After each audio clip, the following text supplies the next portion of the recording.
Now, the PNC's vice presidential candidate, Reverend Dr. Divine Aivo, is urging Ghanaians to vote for his party for progressive change. Addressing traders as the whole central market, he said it's about time they voted for change because the Volta region has not benefited from anything by voting for the two major political parties. Now, according to him, the change that Ghanaians want will come when they vote for the PNC. Fred Kwame Asare has more. Pastor Aivo began his 3-day tour of the Volta region with an interaction with traders at the whole central market, where he outlined some policies in the PNC 2020 manifesto.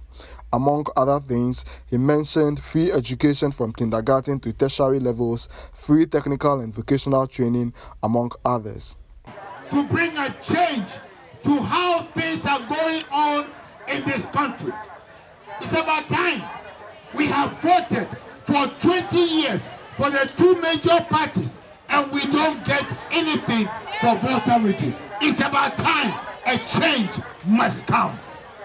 So this election is about the past and the future. You know your past, you know your difficulties, you know your challenges, you know what your children are going through. We are coming with free education for the formal and informal sector. Everybody can learn some skills and have a job. We are coming with free health care, absolutely free. Whatever sickness you have, whatever disease you have, whatever ailment you have, when you have the health insurance card, you will be served. The doctors will take care of you, and your medication is also covered.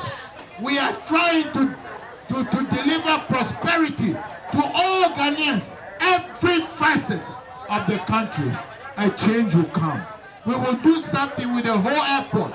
It will become an international airport. It will become an international hub. When they get off, they need to come here and shop. And there will be money flowing around. The dollars will be coming and life will change. Teachers will be helped. Market women will be helped. Farmers will be helped. And we will do whatever we can. So help us. Vote for PNC.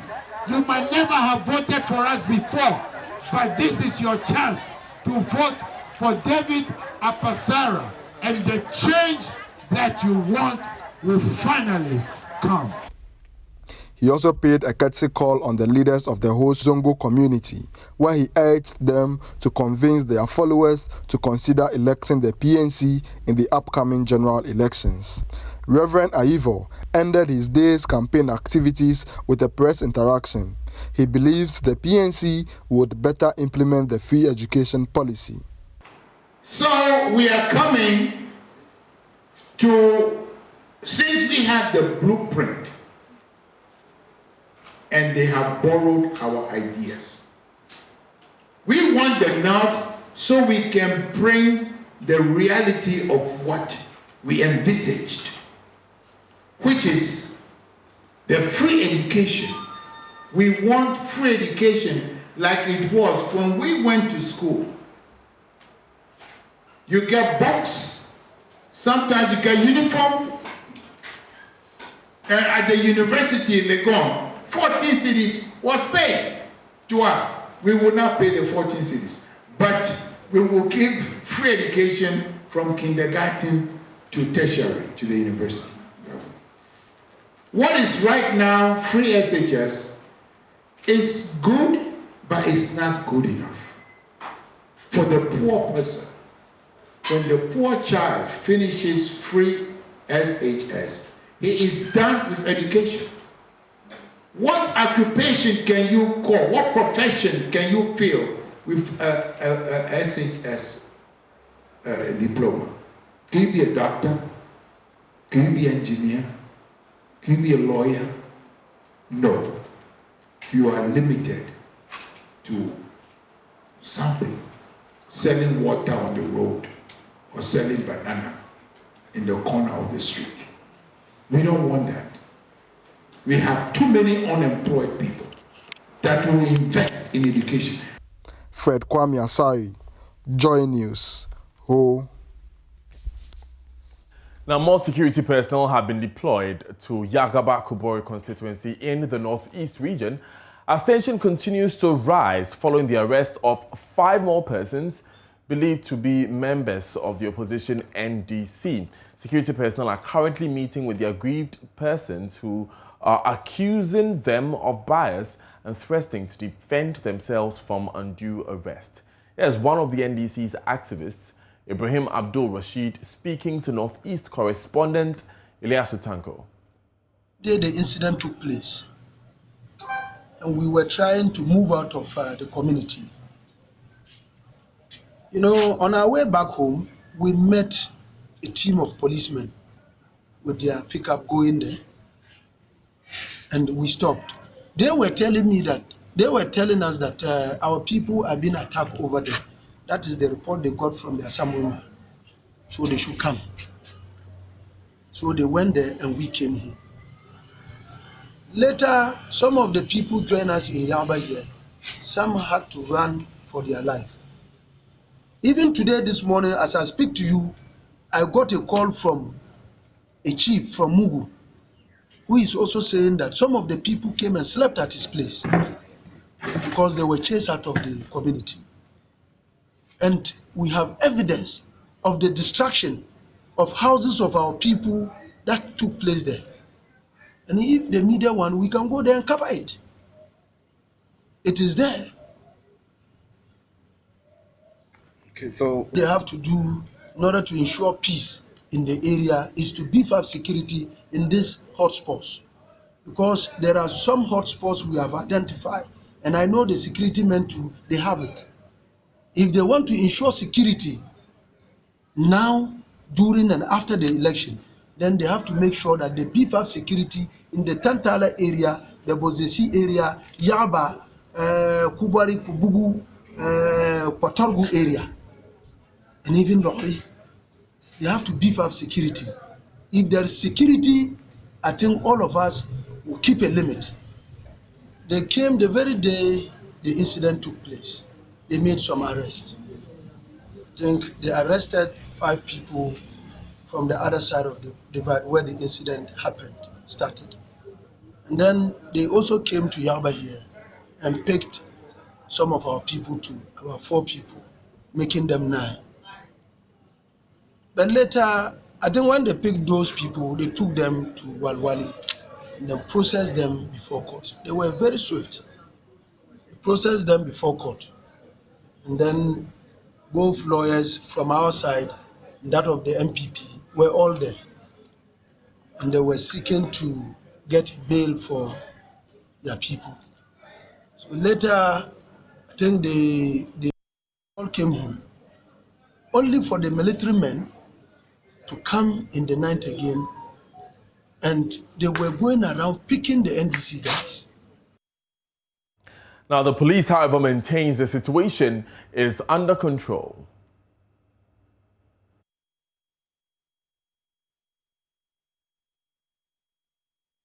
okay, so what the latest the number of people arrested in connection with the case? However, apart from telling you the situation is calm and peaceful, there's nothing I can say again.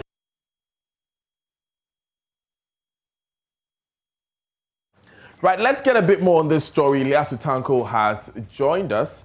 Ilyasu, what's the status of that meeting between the security forces and the party members? So, Daniel, the meeting has just ended. The people, though they are still massed up at the residence of the the member of parliament, but the assurance, or largely what the people are demanding, is that the people that were arrested, or the supporters that are arrested yesterday, were all innocent.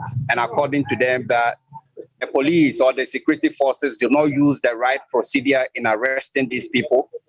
They said they went to their houses individually and picked them up, and they are asking for their release. They are also saying that the incident that happened at the house of the parliamentary candidates of the MPP, where some supporters of the NDC raided the house and destroyed properties, they are saying it was as a result of an attack on them at a community called Tantala that triggered or that angered the NDC supporters to go and also attack the residence of the MPP parliamentary candidate. Now, the security forces and the security personnel has also been responding to their request. They are telling them that the people, they have actually confirmed that they did the arrest, and they are telling them that the people's lives are safe. They said they will take them through the procedures, and when they are found innocent, they will be released. Now, Ilyasu, it looks like we have some more clarity on what exactly happened during that initial violent incident. For the sake of those viewers who may not be updated, tell us the version of the story that the police is communicating to us now. Well, what we understand is that on Sunday, supporters and the member of parliament of the constituency actually went to a community called Tantala. And we understand that this particular community is where the MPP parliamentary candidate is coming from. And according to our information, when they went to that particular community, some supporters of the MPP came out trying to, prevent them from holding the rally there. And that ensued a confusion. Some members of the NDC that we spoke to said these supporters actually fired gunshots at them. And when their members also in Yagaba also heard that there was an attack on the MP and his supporters, they also mobilized and came to the residence of the MPP parliamentary candidate and raided and destroyed properties. And so there was a disagreement at Tantala where the NDC went to hold a rally, and that disagreement escalated. It became very chaotic, and some gunshots were fired. Members of the NDC at Yagaba, which is the constituency capital, where the MP is also coming from, they also heard it, and they were angry and raided the residence of the parliamentary candidate of the MPP, where I am currently, and they destroy a lot of properties here. Right, thank you very much, Ilyasu Tanko, for joining us with those updates. You're live on Joy News today with me, Daniel Daze. Still coming up in the bulletin, President Akufo-Addo is wrapping up his 3-day tour of the Ashanti region. Now, he has been speaking on the fight against Galamsey and what it means for his electoral prospects.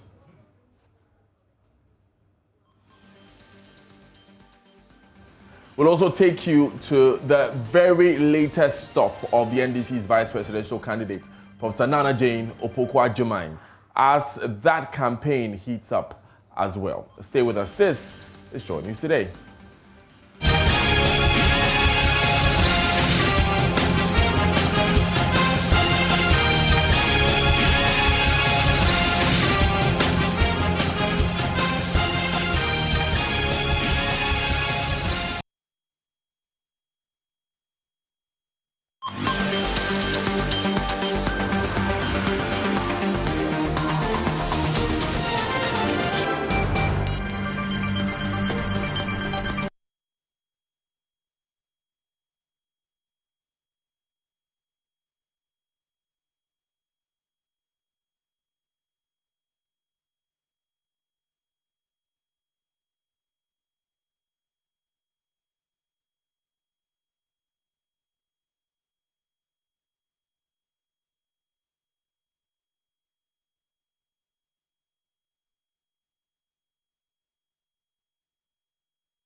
And this, of course, is your election headquarters. Some 5 days to go to the December 7 polls. Before we take you to Professor Nana Jane's team, let's join John Dramani Mahama's campaign team as they head to the Eastern region for a second phase of campaigning in that part of the country. Maxwell Agbagba, as we know, is embedded with his team, and he joins us via Zoom.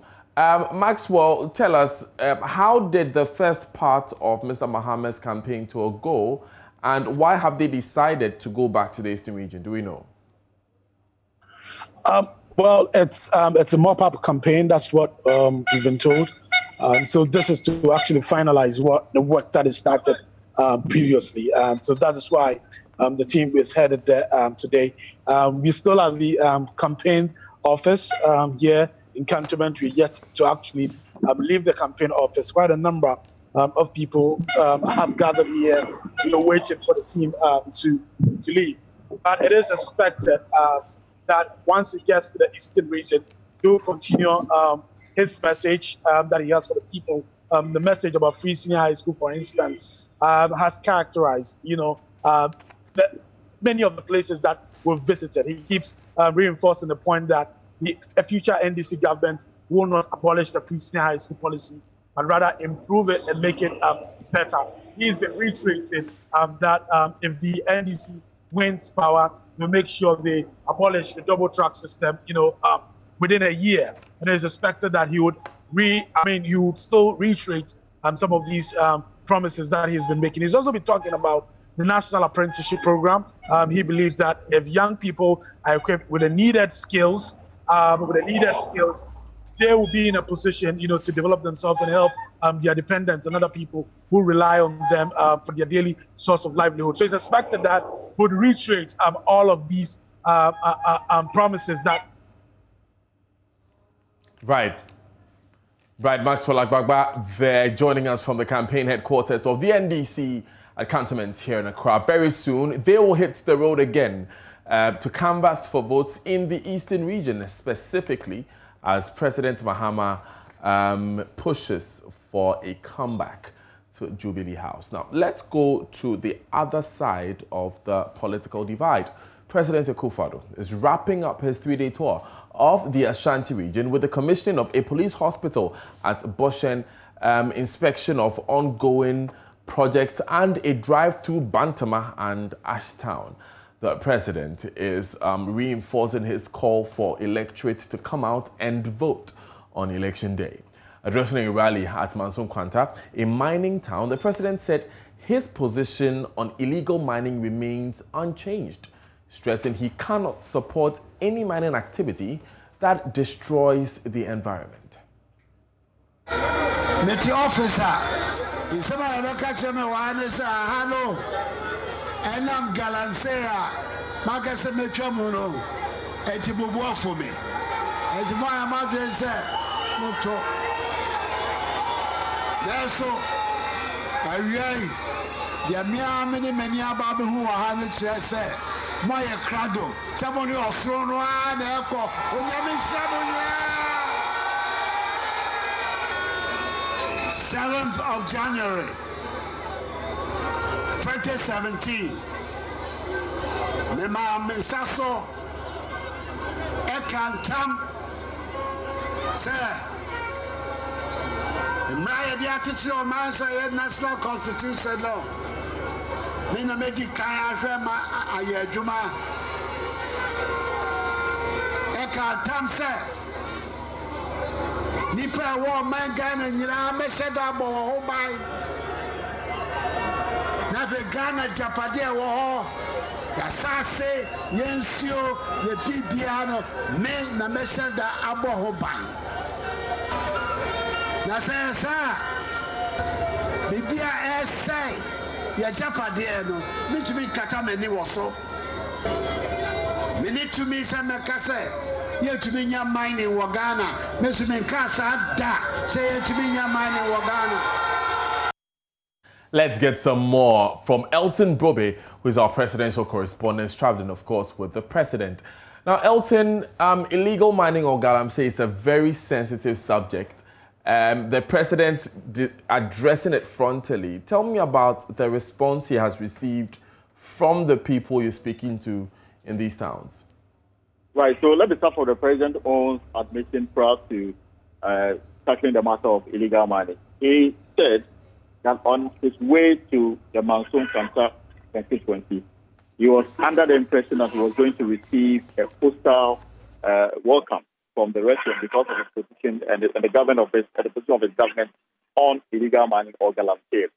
But when he saw the crowd and the outpour of love that was shown him by the crowd, he dismissed those, assumptions he had earlier, and that the people coming out to receive him in the numbers gives him the confidence to go out and ensure that the environment is protected at all costs, and that regardless of what his opponents is promising, that he will ensure that he will return key concession and excavators to people engaged in small-scale mining.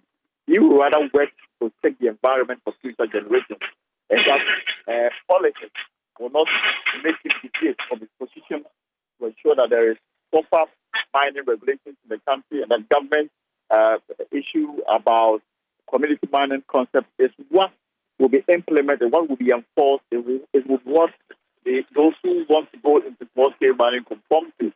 And for that reason, his position on illegal mining, banning or illegal mining remains unchanged. He will enforce it so long as he sits as president of the republic. The response was quite good. The people rather had issues about the road network in the community, in the constituency, which according to President Kufuor himself, didn't sit well. And for that reason, we'll charge the roads minister to include that in the book that will be tackled, hopefully if he's re-elected another 4 years. But Daniel, where we are now is in the Chumam-Fonua constituency of the Ashanti region.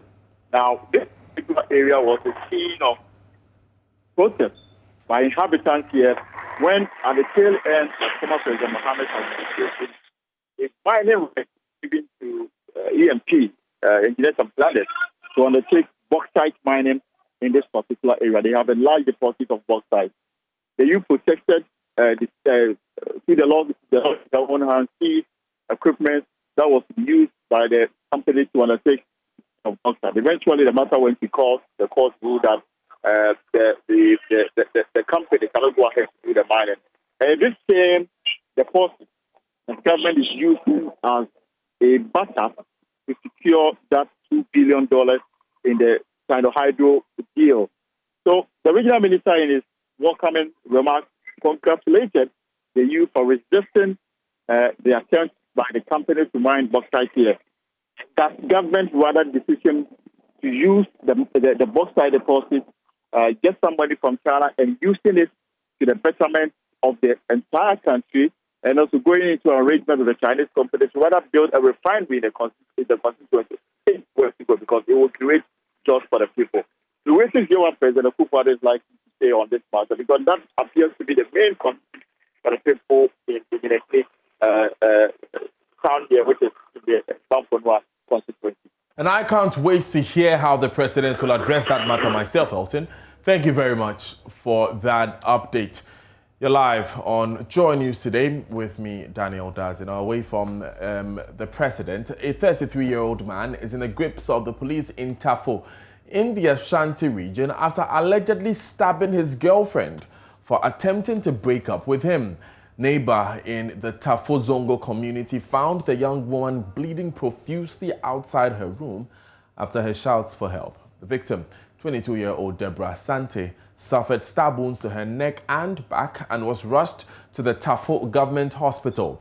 JoyNews' Mahmoud Mohammed Nuruddin reports the suspect is threatening he will kill Deborah once he's released from custody. I told him I'm at liberty to decide for myself and that I no longer loved him, but he insisted no woman ever rejected him. Deborah Santi tells Clement Ansah that the intoxication affects him mentally. When he came to my room, he was drunk. I told him I couldn't continue the relationship if he does not stop drinking. But he warned me that if I discontinue the relationship, he would hurt me such that no man will ever find me beautiful again.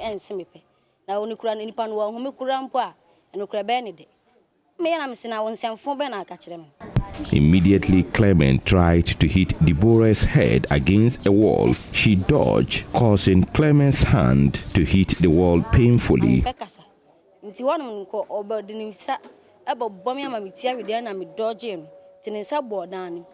I threatened to call for his arrest if he continues to act inappropriately in my bedroom. Then I told him to leave the room because he does not stay there. You want me to leave the room? He questioned, and I responded in the affirmative, and that if he doesn't leave, I will call the police to arrest him.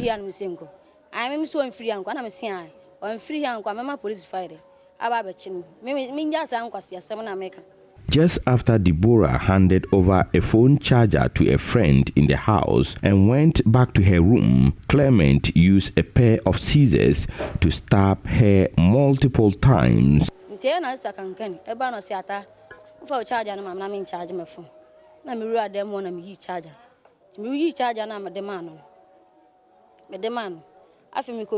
Sister Kankani came to request for my phone charger to charge her phone. Immediately I went back to my room. He used my scissors to stab me multiple times. I rushed out of the room and fell awkwardly at a small distance, but he was still pursuing me. He stabbed me again. I kept running but fell down twice. He stabbed me in the chest and hands.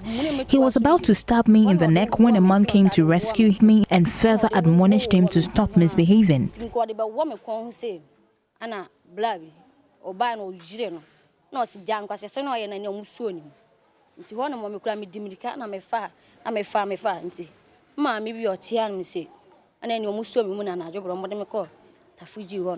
Clement has just had a relationship with Deborah for 5 months, and all Deborah says it was a good start because Clement treated her with kindness. Deborah says she met Clement in Obuasi during the COVID-19 lockdown when she visited her family, but refused his love proposal because of past experience in a relationship. Deborah, however, had to accept later because Clement promised to look after her well. I only got to know him when he came to this house. He used to participate in all the activities in the house. He was very calm when he came here and he wasn't drinking then. But all of a sudden, he started drinking.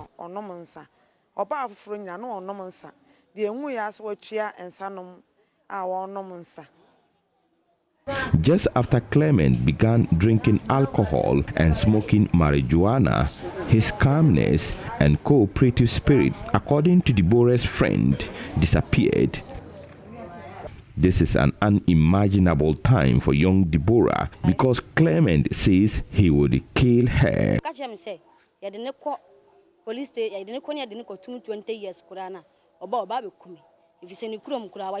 He says even if he is sentenced to 20 years in prison, he would come and kill me because he killed someone before in his hometown. And his mother paid 80 million old Ghana cedis and he was released.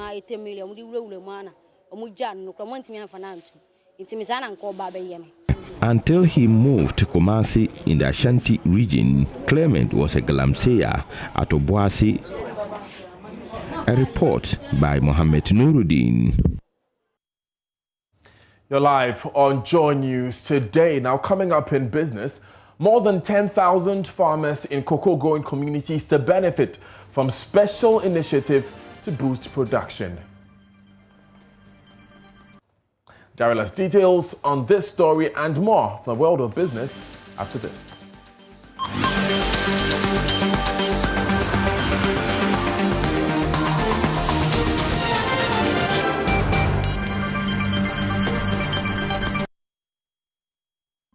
Good afternoon, welcome to Business. My name is Daryl Kwao. More than 10,000 farmers in cocoa growing communities are benefiting from a special initiative to support them enhance production. The project being spearheaded by Amemfima Rural Bank is meant to enhance the yield of cocoa farmers to meet Ghana's ambitious annual production target of 1 million tons.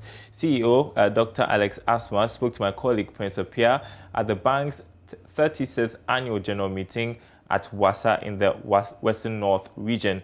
Here's his report. The 36th annual general meeting of the Memphima Rural Bank was held in Wase Kopon in the Western North region. The bank posted a 42% growth in profit after tax.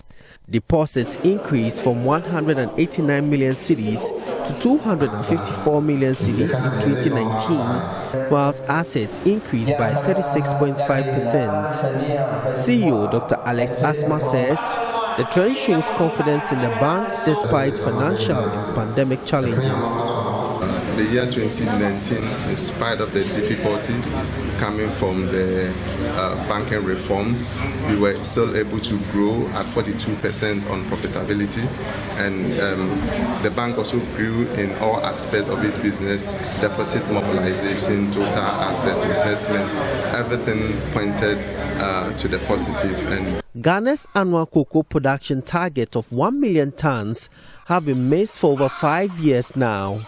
As part of initiatives to support farmers to enhance their production, Memphima Rural Bank, through its special farmers loan program, has invested over 30 million cedis in cocoa farmers. Dr. Alex Asma again. Largely, a lot of financial institutions think that farmers are very risky because especially a lot of the farmers are doing what we call small holder farms and they are undocumented. But look, the farmers are the ones that are holding this economy together.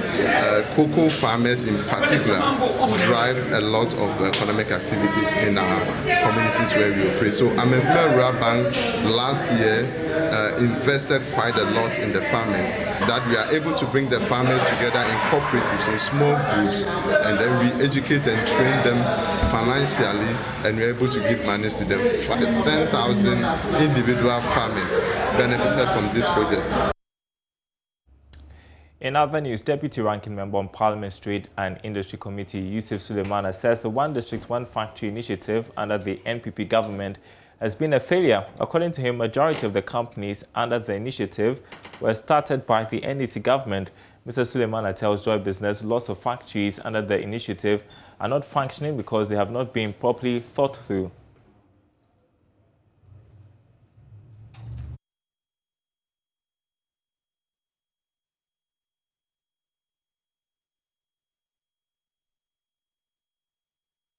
All right, we'll bring that to you in a bit, but let's hear from the Secretariat of the 1D1F. It has said that 76 factories are currently operational, including 48 revived ones. It says another 94 are under construction. Now, Deputy Minister for Employment and Labour Relations, Bright Rekubobe, says this is only a takeoff stage and the economy will see better development from the next year's NPP government.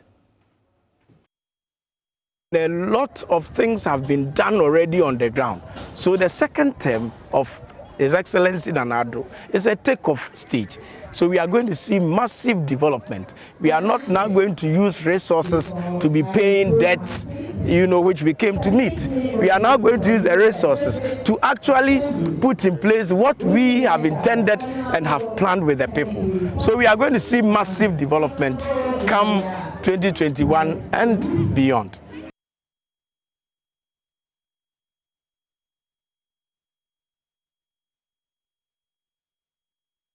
All right, so let's hear from Yusuf Suleimana, who is a ranking member on Parliament's Trade and Industry Committee, speak about the fact that the 1D1F factories were actually started by the NDC. That most of the projects that they claim they've done got support from especially John Dramani Mahamad's administration. I worked with SM Bank, hitherto EDIF, okay? And we had given so much to these companies that they have put under 1D1F. Most of them got support 2-3 times under us.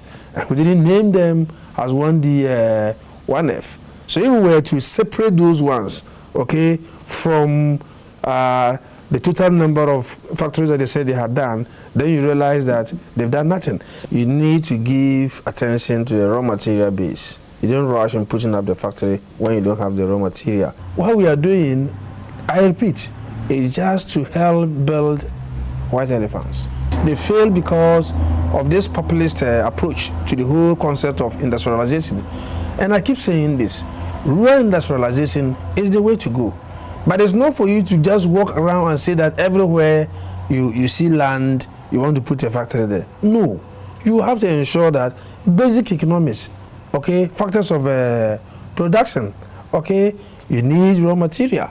Raw material is very essential in all this. So if you don't build the raw material base, why are you putting up a factory? And we are saying that we'll take our time to build the raw material base, we'll take our time to make provisions or solve the technical issues, ensure that, look, the factory can run throughout the year.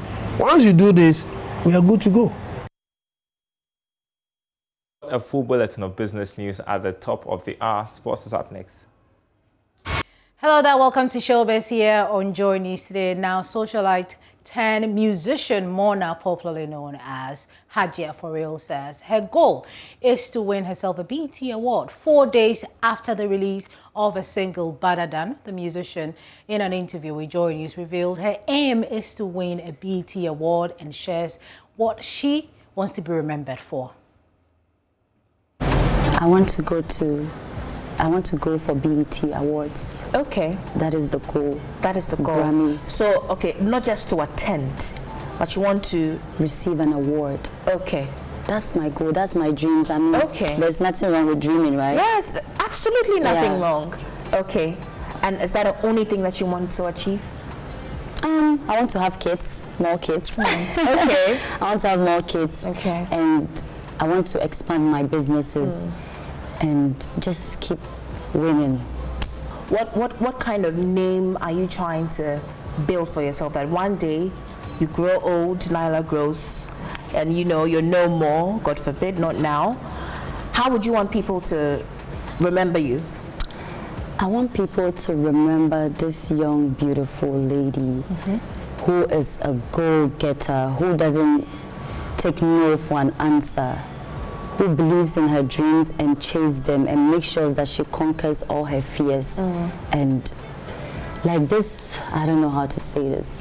I just want them to see me as Mona Lisa, the goddess. Let's talk some movies now. Actress Lydia Forcing is advising the creative arts leaders to acknowledge and address the plight of the industry players. Speaking in an interview with JoyNews, the actress said if the people in power do not understand the potential of the industry, the cracks of the players will fall on deaf ears.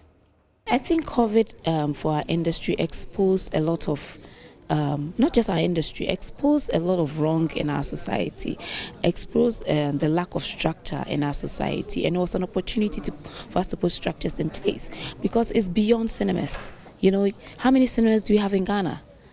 If we open our cinema right now, how many actors even generate money from the cinemas that we are asking to be open?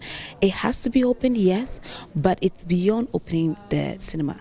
When we were locked down, almost every person in Ghana depended on music, movies, and the news. It is the one industry that was hit the most, but it's the one industry people dependent on the most. So it's not for us to cry for help. It's for the people in power and in positions to empower the industry to see how powerful the industry is and help it. And every time we ask for government help or institutional help, everybody assumes that we want people to put money in our pocket. Something like access, Shirley talked about. We filmed at Lister. We premiered here at the beautiful Labadi Beach. So they give us access. When you're going to film maybe University of Ghana, what you have to go through to gain that access in itself is a problem. So if we want change, the people in power actually have to understand the potential. You know, I can write all the proposals I want. I can scream and shout, but if the person up there does not get the importance or significance, you're just, you know, you're crying me a river. So we will continue to protest, we continue to write, we continue, but we need leaders. And now you need actors to also, not just actors, entertainers to ask the right question. On that note, we end Showbiz here on Joy News today. Daniel. Thanks, Becky. And this is where we end the bulletin, Joy News today. Up next is the marketplace. Have a nice day. We'll be back tomorrow. Bye.